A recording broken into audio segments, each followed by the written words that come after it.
नाज़रीन ग्रामी, क्या आपके इल्म में है कि यहूदी हजरत जिब्राईल अलैहिस्सलाम को अपना दुश्मन और हजरत मीकाईल अलैहिस्सलाम को अपना दोस्त क्यों कहते हैं? यकीनन बेशतर अफराद इससे नावाकिफ होंगे।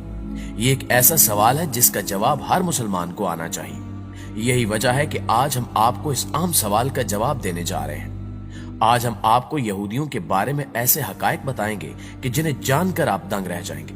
लिहाजा इस कीमती और मालूमाती वीडियो को आखिर तक जरूर देखिएगा, और अगर आपको ये वीडियो पसंद आए तो इसे लाइक करते हुए अपने दीगर दोस्तों के साथ शेयर जरूर कीजिएगा।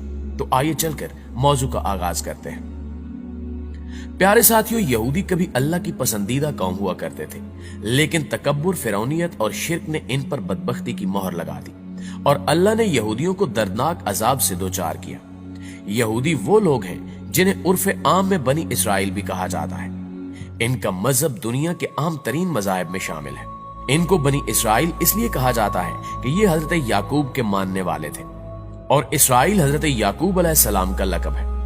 शायद मुसलमानों से इनकी नजरियाती दुश्मनी इसलिए भी है कि ये बनी इसराइल को बहुत सी कौमों से आला और बरतर जानते हैं, मगर ये भी मानते हैं कि अब इनसे ये एजाज छीन लिया गया है। इनके मजहब की आम बात यह है कि कोई भी शख्स बआसानी इनके मजहब में शामिल नहीं हो सकता, बल्कि यहूदी होने के लिए आपको सख्त शराइत का सामना करना पड़ता है। दूसरा, बहुत ही कम ऐसा देखने में आया है कि किसी यहूदी ने अपना मजहब छोड़ा।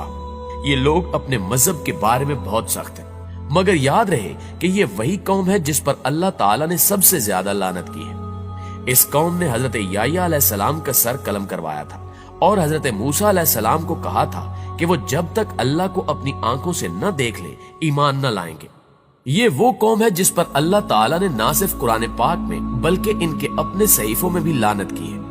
इन सब बातों से जाहिर होता है कि ये कौम शुरू से ही नाफरमान कौम रही है, और मुसलमानों से इनकी दुश्मनी खासकर इसलिए भी है कि इनसे इमामत का हक छीनकर अल्लाह ने मुसलमानों को अता किया और यहूदियों पर लानत भेजी है। मुअज़्ज़िज़ नाज़रीन गिरामी, यहूदी हजरत जिब्राईल अलैहिस्सलाम को भी अपना सख्त दुश्मन समझते हैं, क्योंकि वो वही के जरिए हजूर अकरम सल्लल्लाहु अलैहि वसल्लम को इनकी साजिशों से आगाह कर देते थे। यहूदियों ने जब हजरत जिब्राईल अलैहिस्सलाम को अपना दुश्मन कहा तो इस पर अल्लाह ताला ने सूरह बकरा में इरशाद फरमाया कि कह दो कि जो शख्स जिब्राईल का दुश्मन हो उसको गुस्से में मर जाना चाहिए। उसने तो ये किताब खुदा के हुक्म से तुम्हारे दिल पर नाजिल की है, जो पहली किताबों की तस्दीक करती है और ईमान वालों के लिए हिदायत और बिशारत है।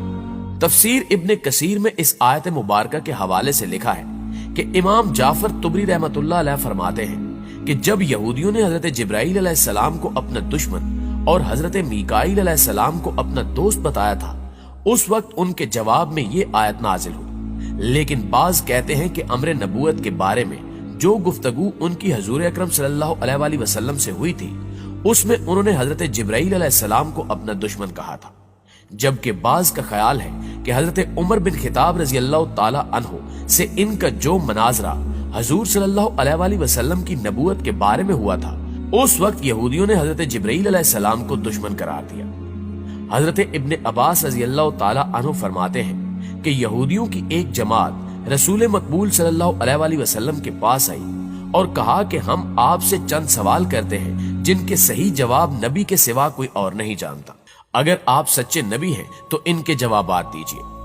आप सल्लल्लाहु अलैहि वसल्लम ने फरमाया, बेहतर है, जो चाहो पूछो, मगर अहद करो कि अगर मैं ठीक ठीक जवाब दूंगा तो तुम मेरी नबूवत का इकरार कर लोगे और मेरी फर्मा बरदारी के पाबंद हो जाओगे। उन्होंने आप सल्लल्लाहु अलैहि वसल्लम से वादा किया और अहद दिया। इसके बाद आप सल्लल्लाहु अलैहि वसल्लम ने हजरत याकूब अलैहिस्सलाम की तरह अल्लाह अज़्ज़ व जल की शहादत के साथ इनसे पुख्ता वादा लेकर इन्हें सवाल करने की इजाजत दी।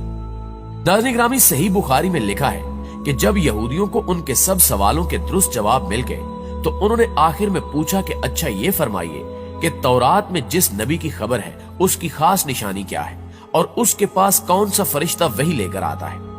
इस पर आप सल्लल्लाहु अलैहि वसल्लम ने फरमाया कि उसकी खास निशानी ये है कि उसकी आंखें जब सोई हुई हों उस वक्त में उसका दिल जागता रहता है। इस गुफ्तगू के बाद हजूर अकरम सल्लल्लाहु अलैहि वसल्लम ने यहूदियों से फरमाया कि तुम्हें उस रब की कसम जिसने हजरत मूसा अलैहिस्सलाम को तौरात दी, बताओ क्या मैंने ठीक जवाब दिया?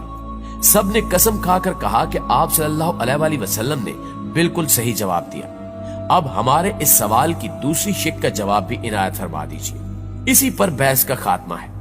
आप सल्लल्लाहु अलैहि वसल्लम ने फरमाया कि मेरा वली जिब्राइल है, वही मेरे पास वही लाता है और वही तमाम अंबियाए कराम के पास पैगाम बारी ताला लाता रहा। सच कहो और कसम खाकर कहो कि मेरा ये जवाब भी दुरुस्त है।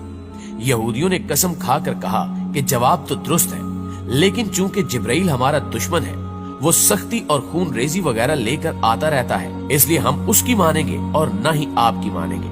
हाँ, अगर आप सल्लल्लाहु अलैहि वसल्लम के पास हजरत मीकाईल अलैहिस्सलाम वही लेकर आते जो रहमत, बारिश और पैदावार वगैरह लेकर आते हैं और हमारे दोस्त हैं, तो हम आपकी ताबेदारी और तस्दीक करते।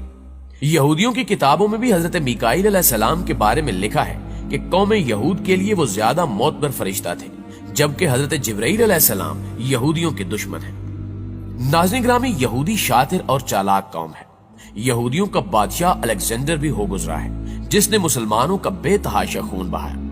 कहते हैं कि इस जालिम बादशाह ने इतने मुसलमानों को ज़िबा किया कि इनका खून घोड़ों के सिमों तक पहुंच चुका था, जिस पर अलेक्जेंडर ने मरगूनी लहजे में कहा था, कह बुलाओ अपने नबी को, कहो कि वो तुम्हारी मदद करे। जिस पर सुल्तान सलाहुद्दीन अयूबी ने कसम खाई थी कि मैं यहूदियों को भी उतना ही मारूंगा जितना उन्होंने मुसलमानों का खून बहाया है। दूसरा, मैं अलेक्जेंडर की गर्दन अपनी तलवार से काटूंगा। इसके बाद सलाहुद्दीन अयूबी ने बैतुल मकदस आजाद करवाया, मगर कत्ले आम की कसम को पूरा ना किया, बल्कि अपनी कसम का कफारा दिया। यहाँ तक कि सलाहुद्दीन और उनके भाई ने यहूदियों के सरदारों को अपनी जेब से पैसे देकर उनको आजाद करवाया और ईसाइयों के किले तक छोड़ कर आए और साथ में सामान मुहैया किया। उधर अब्बासियों ने इनका माल और इनकी औरतों पर अपना कब्जा कर लिया, जिस पर ये कहते फिर रहे थे कि अच्छा होता जो हम मुसलमानों के साथ रहते। मगर सलाहुद्दीन अयूबी ने अपनी दूसरी कसम पूरी की और अलेक्जेंडर का सर अपने हाथों से कलम किया। यहूदियों का अहम मकसद पूरी दुनिया पर कब्जा करना और अपना दीन सबसे बुलंद करना है। तभी ये फलस्तीन आकर आबाद हुए, ताकि इनका खोया हुआ मकाम इन्हें वापस मिल जाए। इन्होंने अमेरिका को सूद पर कर्जा दिया और अब्बासियों से हाथ मिला लिया और अपनी तोपों का रुख मुसलमानों की तरफ मोड़ दिया है। बल्कि आलमी मीडिया पर भी इनका कब्जा है, जिसकी बदौलत ये मुसलमानों के खिलाफ आए दिन प्रोपेगेंडे करते रहते हैं। इनका अगला मकसद होलोग्राम टेक्नोलॉजी के जरिए एक शख्स को हजरत ईसा अलैहिस्सलाम के तौर पर जाहिर करना है, ताकि जब हजरत ईसा अलैहिस्सलाम का ज़हूर हो तो मुसलमान जिनको ये पहले ही होलोग्राम टेक्नोलॉजी के जरिए आसमान से उतरता हुआ देख चुके हों, तब इन पर कोई यकीन न करे, क्योंकि कुछ साल पहले चीन में इसी टेक्नोलॉजी से आसमान पर एक पूरा शहर देखा जा चुका है। जी तो मुआज़िज़ दोस्तों, ये थी हमारी आज की वीडियो कैसी लगी कमेंट करके हमें जरूर बताइएगा। इंशाअल्लाह आपसे मुलाकात होती है अगली वीडियो में। तब तक अपना ख्याल रखिए।